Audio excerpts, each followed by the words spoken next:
Future Hall of Fame, not who's elite, not who's going to the Super Bowl. Fantasy points, numbers, production. Got it?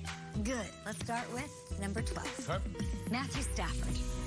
We have seen the talent. Now he gets to throw to Robert Woods and Cooper Kupp in a Sean McVay offense. I think a 4,500-plus yard season is in the works, which he has done 3 times. By the way, he had that 5,000-yard season as well. At number 11, Jalen Hurts. It's high. I get it, but his ceiling is high. His floor is high with that built-in rushing ability. It's a small sample size, but you're a schedule guy, Kyle Brandt. I'm an on-pace girl. Let's extrapolate this baby. Right. And if you do that to his 4 starts over a full season, these are his numbers. These are great numbers. Over 1,000 rushing yards. Sign me up for that. 34 total touchdowns on the ground, through the air. He is a dual-threat quarterback. Crushing camp, by the way. Glowing reviews. Looked good in his preseason action so far.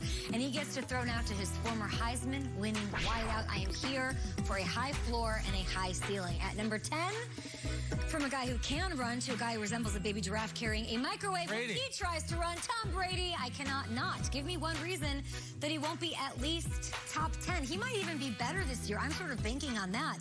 Age, you can't really come after him for that anymore. And from week 10 on last year, he averaged 3 touchdowns a game, an average of 28 fantasy points per game. He's the GOAT and a fantasy stud, a value really if you look at all things considered this year. At number 9, a quarterback literally half of Brady's age, Justin Herbert. He was top 10 last year despite, I mean, he didn't even start till week 2, right?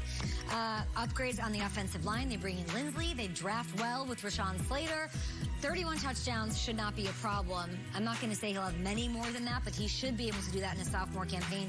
I like him a lot. I just like this next guy a little bit more in fantasy. Russell Wilson at number 8. I know this gentleman left a very sour taste in the mouths of fantasy owners after that second half last season. If you didn't sell high on him in the first half, it was not good. It was like 16 points a game. Bad. He was bad down the stretch, yes. fantasy-wise? But in the beginning, he was chef's kiss. Okay. Yes, I like the Mr. Up-Tempo edition of Shane Waldron here. We're hearing great things. He did great things with Jared Goff, of course, in L.A. I think he's going to let Russ cook. Wilson's receivers, more reliable than Herbert, so that was the difference maker to me. Mike Williams and Keenan Allen up against who he has to throw to, and Tyler Lockett and DK Metcalf. I think the fantasy equity also is important. This is what you're paying for when you draft Russell Wilson. I think people are sort of have fatigue. They have that bad taste. But outside of his rookie season, he's really only, I mean, he's never dropped out of the top 10. Last year, he was still the 6th best quarterback, and he fell off the face of the fantasy earth in the second half of the season. So it might be a more balanced offense all the way through. I still think he can be easily inside the top 10. Number 7, Ryan Tannehill. It's a fitting number, Ryan Tannehill. Yes. Given his number 7 finish last year, this is your best quarterback in rankings in scoring when all said and done. He also had 7 rushing touchdowns, so I thought it was fitting to put him at 7 because if you asked a million people and say how many rushing touchdowns did Ryan Tannehill have, nobody's going to tell you 7. This is the guy, Kyle, I'm going to own in all of my leagues. I'm targeting him. I'm drafting him. Look at, is this not shocking to you?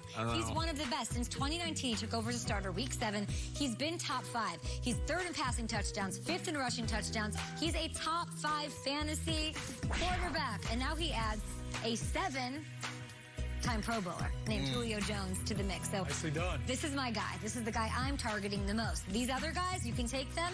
I won't touch them, but here's how they play out. Dak Prescott at 6th. Mild concerns about the shoulder. He is back at practice. He was on pace to win fantasy leagues last year. He was averaging an insane, reckless 37 fantasy points a game before that injury. The offense is loaded. The defense improved. How improved? Bit of a question mark to me. He's going to throw. At 5, I put the reigning MVP. Aaron Rodgers. He put up 48 touchdowns, just 5 picks last year. He's shown no signs of slowing down or regression. The lack of rushing upside keeps him outside of the top 3 for me, or the top 4. He ended up as the number 2 fantasy quarterback last year. No reason he shouldn't be a top 5 performer for the 2nd year in a row. Go Earth. Dracarys on him. Okay, at 4, Lamar Jackson, pretty much a lock for 1,000 yards on the ground. Every year, I love that ceiling. I like all of it. The floor with the rushing is great. I think passing numbers will only get better. Adding Rashad Bateman, hopefully getting him on the field sooner than later. Adding Sammy Watkins, get the passing game going, make it happen. At 3, Kyler Murray. All right. A lot of people have him at 1. A lot of people have him at 2. He was on track for a #1 finish before the shoulder injury against the Seahawks. He was 3rd on the year. He had 11 rushing touchdowns, which we love. Should be top 3 again, especially with what we're hearing about the new additions in A.J. Green and Rondale Moore, who actually showed out in his first preseason action. So we'll talk about that a little bit later in the show. I'm going to give you the top 2. I wish I could put them tied. I don't really have one that I like more than the other. I'll go Josh Allen at 2. It's really like a 1B situation. Huge passing numbers. 37 touchdowns through the air, added 8 on the ground. Rushing value with him is always going to be significant. They do just give him a big paycheck, so maybe they try to scale that back a little bit. I don't know. Cushy new deal. And at 1, Patrick Mahomes. Ta-da! No surprise there. No shock. I gave him the slight edge over Allen. Really just because of consistency. Track record, he's done it for 3 years. Allen did it 1 year. He's always going to put up points in a high-volume offense. People are saying they're going to run more than they do in Buffalo. At the goal line, is Clyde Edwards-Helaire really going to run them in, or is it going to be this guy making magic happen somehow? So it's just, you can't go wrong either way with Mahomes or Allen. Okay, so let's take a look at the final list. Right.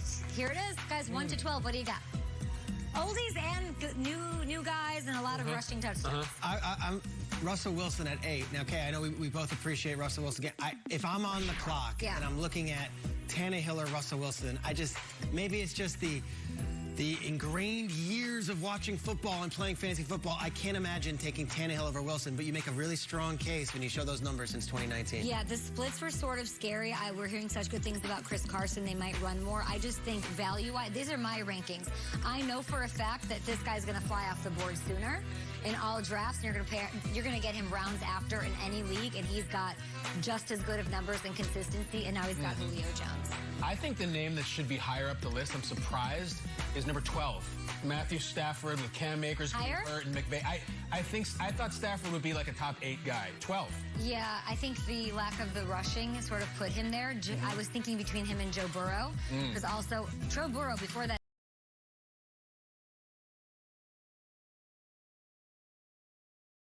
Their defense is so good, though. Are they going to get into crazy shootouts as much? And with Stafford, Deshaun Jackson could be a big factor for him, too. 100%. I tell you, it must have been so hard for Aaron Rodgers. This was really all of it. Aaron Rodgers at 5. That must have been so hard. The leg thing, like, I'm sure you probably wanted to move him up a little bit. So yeah, I had him higher, I think, than most people actually have him. Which I don't know why. I think coming off an MVP season, maybe it's an age thing. I don't know, but like people aren't digging him as much as they can. Draft him. They don't like the man bun, huh?